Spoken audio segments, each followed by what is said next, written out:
शांति 6 फरवरी 2025 की मुरली से विशेष पॉइंट। तो पहला पॉइंट है, मीठे बच्चे, पुरानी दुनिया के कांटों को नई दुनिया के फूल बनाना है।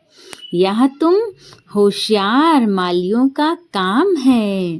अर्थात बाबा हमसे बताते हैं कि बच्चे, जो ये पुरानी दुनिया है, कलयुग है, इसके जो विकार हैं, लोभ, मोह, ईर्ष्या, अहंकार, द्वेष, हमें इन सब को परिवर्तित करके प्रेम, आनंद, सुख, शांति, समृद्धि में बदलना है।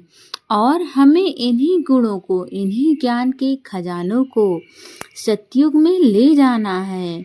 जब हम इन्हें अपने जीवन में धारण करेंगे, तब हमें सतयुग की राजाई प्राप्त होगी।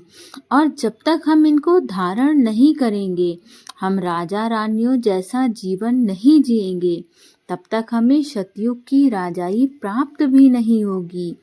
बाबा क्योंकि हमें उसका एक उदाहरण देने आए हैं, उस जीवन का एक एग्जाम्पल दिखाने आए हैं कि कलयुग में कैसा जीवन था और सतयुग में अब आपका जीवन कैसा होगा। तो हमें उसी के अनुसार अब प्रैक्टिस करनी होगी अपना जीवन जीने की।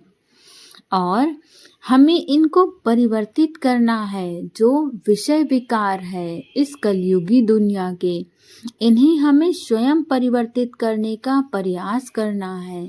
बाबा वैसे भी कहते हैं कि बच्चे, ये जो कलयुग है, इसमें हमने अपने भंडारे खोल रखे हैं, जितना चाहे उतना आप अपना भाग्य बना लो। तो जब हम इन विकारों को गुणों में, शक्तियों में परिवर्तित करेंगे, तभी हम होशियार माली बनके सतयुग की राजाई प्राप्त करेंगे।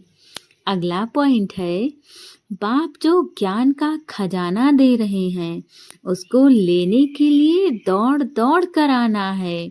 इसमें किसी भी प्रकार का बहाना नहीं देना है।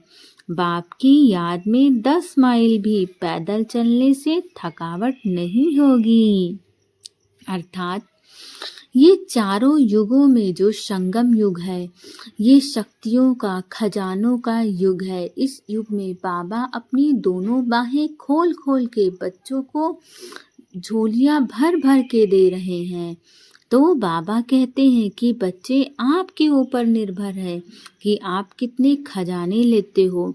आपको जितनी इच्छा, दौड़ दौड़ के, पुरुषार्थ कर करके आप उतने खजाने भर लीजिए, अपनी झोलियों को भर लीजिए बाबा के ज्ञान से।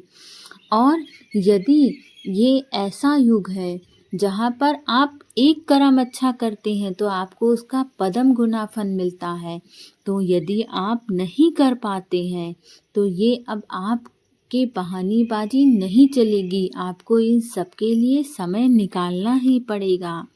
और बाबा कहते भी हैं, एक छोटा एग्जाम्पल देते हैं बाबा कि बच्चे, यदि तुम्हें मेरे कार्य में 10 माइल पैदल भी चलना पड़े तो आपको थकावट नहीं होगी।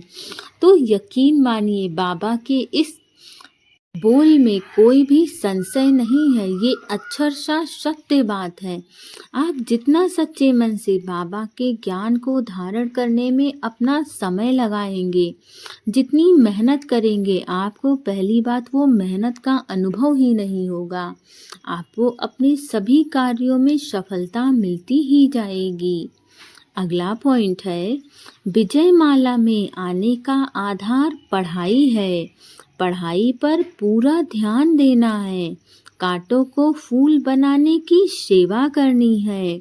स्वीट होम और स्वीट राजाई को याद करना है। अर्थात जब हम सतयुग में जाएंगे तो बाबा ने उसका आधार हमारी पढ़ाई निर्धारित की है। जैसे हमें कोई नौकरी मिलती है तो उसके लिए हमें एग्ज़ाम पास करना पड़ता है ना, तो वैसे बाबा ने भी ये सीढ़ी निश्चित कर दी है कि यदि आपको सतयुग की राजाई प्राप्त करनी है तो आपको पढ़ाई अच्छी रीति करनी होगी, पढ़ाई पर पूरा ध्यान देना होगा, उसमें कुछ भी मिसमैच ना हो। अच्छे से आपको ज्ञान को अपने जीवन में धारण करके फूल बनना है। आप जितना जितना बाबा के ज्ञान को धारण करेंगे, आपका जीवन सुंदर बगिया बन जाएगा, सुंदर फूलों का बगीचा बन जाएगा। और हमें सुंदर फूल बन करके ही इस संसार की सेवा करनी है। इस संसार में बाबा का ज्ञान सभी आत्माओं तक पहुंचाना है और उन्हें अपने एग्जाम्पल्स दिखा करके विश्वस्त करना है कि हमने जैसा अपना जीवन बनाया वैसा आप भी बना सकते हो, और इसमें लेस मात्र भी झूठ नहीं है।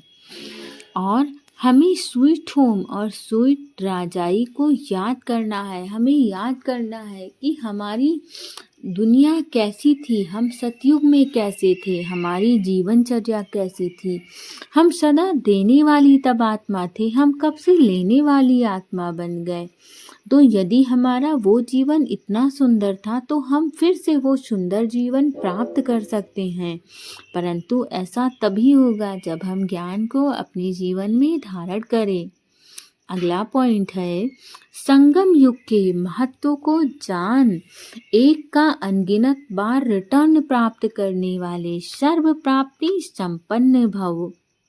अर्थात बाबा का वादा है कि एक दो लाख लो जैसे सर्वश्रेष्ठ समय है, सर्वश्रेष्ठ जन्म है, सर्वश्रेष्ठ टाइटल का इस समय का है, वैसे सर्व प्राप्तियों का अनुभव अभी ही होता है। अभी एक का सिर्फ लाख गुणा नहीं मिलता है, लेकिन जब चाहो, जैसा चाहो, जो चाहो। बाप सर्वेंट रूप में बंधे हुए हैं, बाबा हमारे बादों में बंधा हुआ है। आप जब चाहो, जैसे चाहो, बाबा से अपनी मदद करवा सकते हो। तो बाबा एक नहीं अनगिनत बार हमारी मदद करने के लिए तैयार है। जैसे वर्तमान समय में वरदाता ही हमारा हो गया है, तो हमें भी वैसा करना है जैसे बाबा हमारे लिए हर क्षण खड़ा रहता है हमारी मदद के लिए, वैसे हमें हर क्षण अक्षरशः बाबा का ज्ञान धारण करना है अपने जीवन में।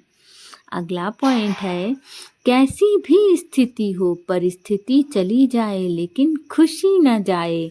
अर्थात आपके जीवन में सिचुएशन कैसी हो, कैसी भी हो, कभी कभी ये सिचुएशन हमें हिलाने के लिए आती ही है, तो हमें हिलना नहीं है, हमें डरना नहीं है, क्योंकि वो सिचुएशन बस कुछ समय के लिए है। और हमारी स्थिति इतनी अचल और अडोल होनी चाहिए कि वो जो सिचुएशन है वो यूं निकल जाए और हमें पता भी ना चले कि ऐसी कोई स्थिति आई थी। इसीलिए बाबा कहते हैं आपकी परिस्थिति बिल्कुल अचल और अडोल होनी चाहिए, चाहे सिचुएशन कैसी भी हो, लेकिन आप में कोई भी परिवर्तन नहीं होना चाहिए। आप बाबा के बच्चे हो, आप में दृढ़ता होनी ही चाहिए। आपको बाहर की परिस्थितियां इम्पैक्ट नहीं कर पाए। ओम शांति।